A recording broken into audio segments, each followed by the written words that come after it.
Shalom keluarga damai yang mengasihi Tuhan. Jumpa kembali dalam Samas 4 Januari tahun 2022. Masih belum terlambat untuk saya mengucapkan selamat tahun baru 2022 untuk keluarga damai sekalian.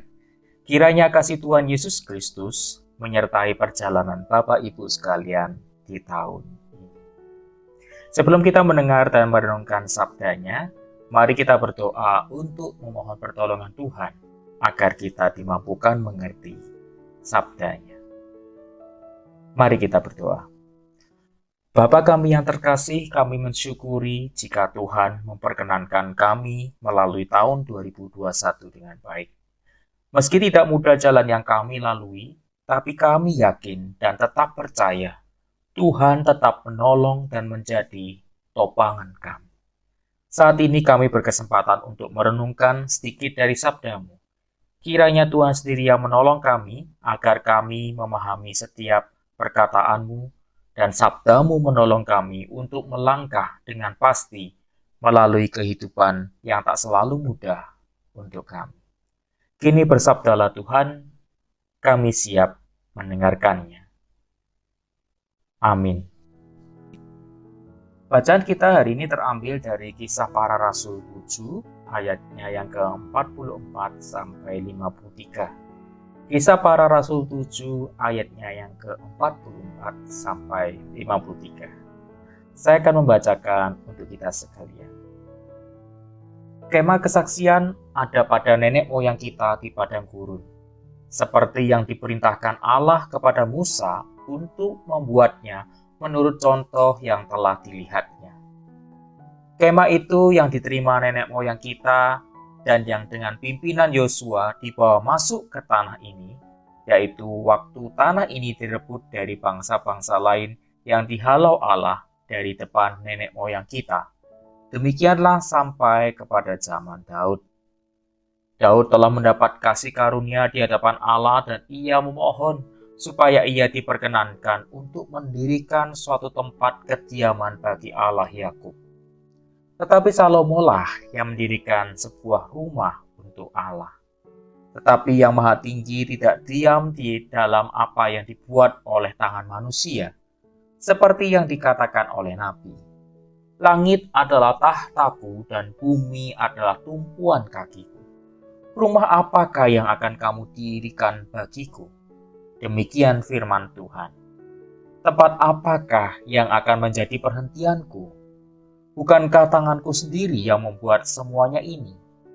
Hai orang-orang yang keras kepala dan yang tidak bersunat hati dan telinga, kamu selalu menentang Roh Kudus sama seperti nenek moyangmu.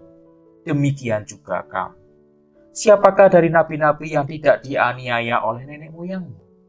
Bahkan mereka membunuh orang-orang yang lebih dahulu memberitakan tentang kedatangan orang benar, yang sekarang telah kamu khianati dan kamu bunuh. Kamu telah menerima hukum Taurat yang disampaikan oleh malaikat-malaikat, akan tetapi kamu tidak menurutinya. Demikianlah pembacaan firman Tuhan. Berbahagialah setiap kita yang membaca, merenungkan firman itu siang malam, dan terlebih bagi kita yang menjadi pelaku firman. Beberapa tahun silam saya membaca satu postingan menarik dari seorang teman. Kurang lebih berikut isi postingan itu. Wah, hujan. Enaknya pergi ke gereja nggak ya? Postingan tersebut membuat saya sedih sekaligus marah. Namun saya mencoba berpikir positif. Mungkin postingan tersebut dibuat agar pembaca tergerak merespon atau karena memang saat itu penulis sedang membutuhkan perhatian dari orang lain. Dan semoga postingan tersebut tidak mewakili isi hatinya yang paling dalam. Meski saya berpikir positif tentang postingan tersebut, namun saya tidak bisa memungkiri bahwa postingan tersebut mewakili gairah iman orang-orang percaya dewasa ini. Kerinduan seseorang untuk berelasi dan berjumpa dengan Tuhan tidak cukup kuat, sehingga rintangan seperti hujan dapat menghambat perjumpaan itu. Soal kerinduan saja seorang dengan mudah terdistraksi oleh kesulitan-kesulitan hidup, bahkan oleh kenyamanan-kenyamanan hidup. Dan sangat mungkin umat percaya juga terdistraksi untuk menghidupi kehidupan yang Kristiani. Sebaliknya, kehidupan yang dihidupi tidak sesuai ketetapannya. Meski ia sangat paham, bukan demikian seharusnya yang ia harus jalani sebagai pengikut Tuhan. Bapak Ibu, mari kita perhatikan bagian teks yang baru saja kita baca.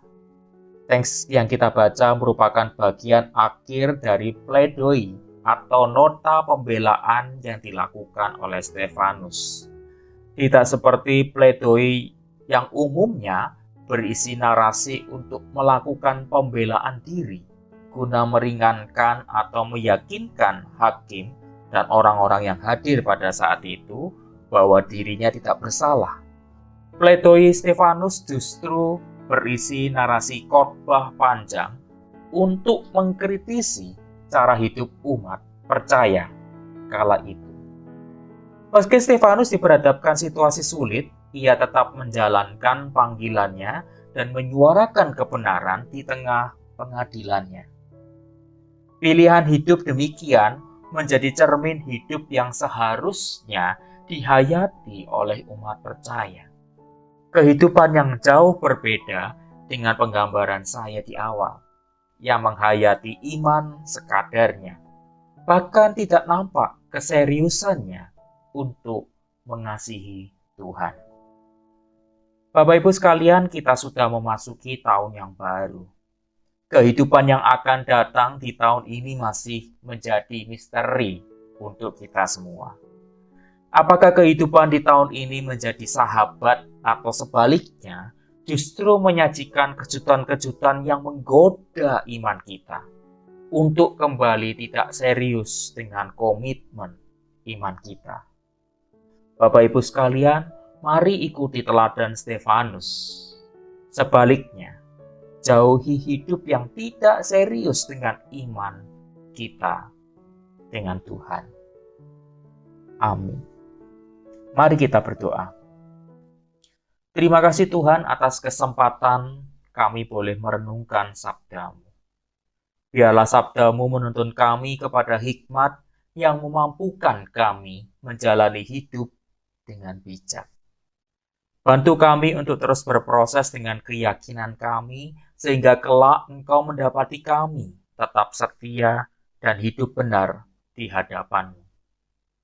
Demi Kristus Tuhan dan Juru Selamat kami panjatkan doa ini. Amin. Sekian Samas kita pada hari ini. Tuhan Yesus memberkati keluarga damai sekalian.